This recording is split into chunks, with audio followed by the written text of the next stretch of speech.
شاهد الشريف آلان غودفري وهو شرطي من تود موردن ويست يوركشاير في المملكة المتحدة عدداً من الحوادث غير العادية والتي يمكن أن تكون مترابطة. وعلى الرغم من أن حادث اختطافه أثناء دورية الشرطة هو القصة المركزية، إلا أن بعض الحوادث المحيطة بقضيته تبدو مترابطة. لم يختر آلان غودفري أن يتم اختطافه، ولكن الكشف عن قضيته في الصحافة واتصاله بقضية سابقة غير اعتيادية كلفه تهديد مستقبله. حالة وفاة غامضة قبل الاختطاف. قبل بضعة أشهر من مواجهة UFO، واجه غودفري حالة غامضة في فترة ما بعد الظهر.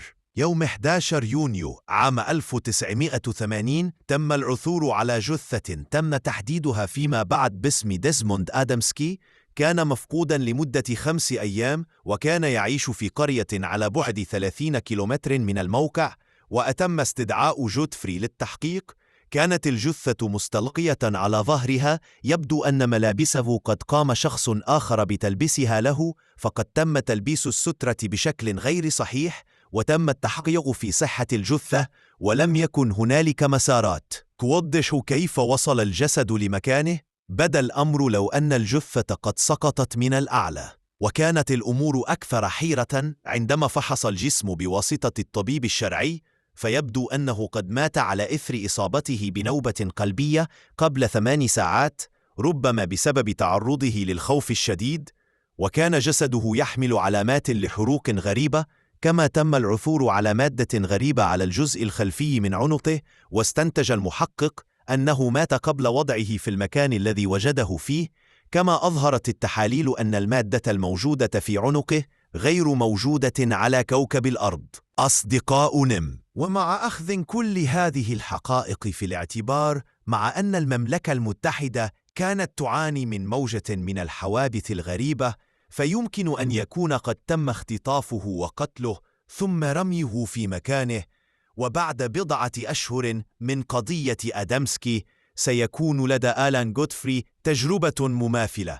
ففي الصباح الباكر من يوم 28 نوفمبر 1980 كان في الخدمة، وكان يحقق في حالة قطيع من الأبقار. وكان السكان المحليون قد أبلغوا عن اختفاء مواشيهم، يبدو أنها قد اختفت من دون ترك أي أثر على الأرض.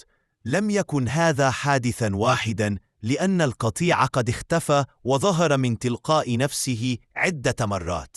وفي ذلك الصباح، بينما كان في دورية في سيارة الشرطة، رأى ضوءاً ساطعاً على الطريق أمامه، وعندما اقترب من مسافة 15 متراً تقريباً توقف، وكان قادراً على رؤية مركبة تحوم في صمت على بعد حوالي 1.5 متراً من الأرض. كان الجزء السفلي من المركبة يدور عكس اتجاه عقارب الساعة، في حين أن الجزء العلوي بدا كأنه صفاً من النوافذ كان ثابتاً. وكان الكائن بطول 4 متر وعرض 6 أمتار. يبدو أن الجسم الغريب هز الأشجار القريبة، ولكنها لم يحدث أي ضوضاء أو حرارة. حاول غودفري الاتصال بمقر الشرطة من خلال اللاسلكي، ولكنه لم ينجح، وظل في السيارة وأمسك دفتر ملاحظاته وقام برسم المركبة. وكانت المركبة تحوم حوله، وكان يشعر بحكة في قدمه اليسرى بجانب أن حذاءه انشق من تلقاء نفسه. وفي نفس الليلة عاد إلى الساحة برفقة 3 منه ضباط الشرطة لمسح موقع الحادث، ودخلوا إلى حديقة مسيجة. وبعد فتح البوابة ووجدوا قطيع الأبقار هناك. كيف دخل القطيع الحديقة إذا كانت مسيجة؟ علاوة على ذلك لم تكن هناك مسارات في الأرض، فلا يمكن حل اللغز. في ليلة الحادث شارك غودفري قصته مع زملائه، واكتشف أن عدداً من المواطنين قد أبلغوا الشرطة عن رؤية أضواء غير عادية في نفس الليلة في المنطقة والمناطق المجاورة. وبعد مرور عام على الحادث، لاحظ أحد الصحفيين أن آلان غودفري كان الشخص نفسه المتورط في قضية آدامسكي وقضية الجسم الغامض. ونشرت قصته في صحيفة وطنية تشير إلى أنه كان ضحية اختطاف أجنبي. وكل هذا أثر على حياة غودفري الشخصية والمهنية.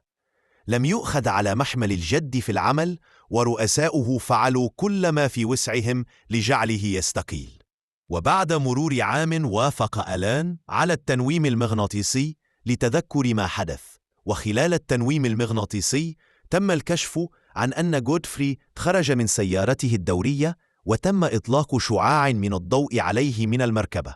وفي حالة من الذعر عاد إلى السيارة وسقط فاقدا للوعي، وأن أحدا أخذه لمكان، وعند الاستيقاظ وجد نفسه في غرفة مع شخص آخر له لحية بيضاء ويرتدي ثوبا أبيض وطوله حوالي 2 متر، ووجد كائنات أخرى صغيرة، ولم يكشف كيف توقف الاختطاف بسبب توقف التنويم المغناطيسي، ولم يعرف كيف حدث تمزق لحذاء قدمه اليسرى.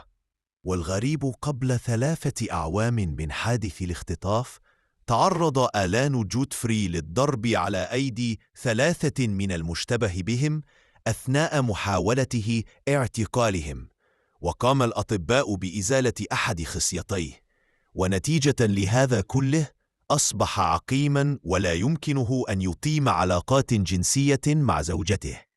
وبعد 4 أشهر عندما كان هو وزوجته نائمين، ملأ صوت غريب الغرفة، واستيقظت زوجته، ولكن يبدو أن آلان كان في نوم عميق.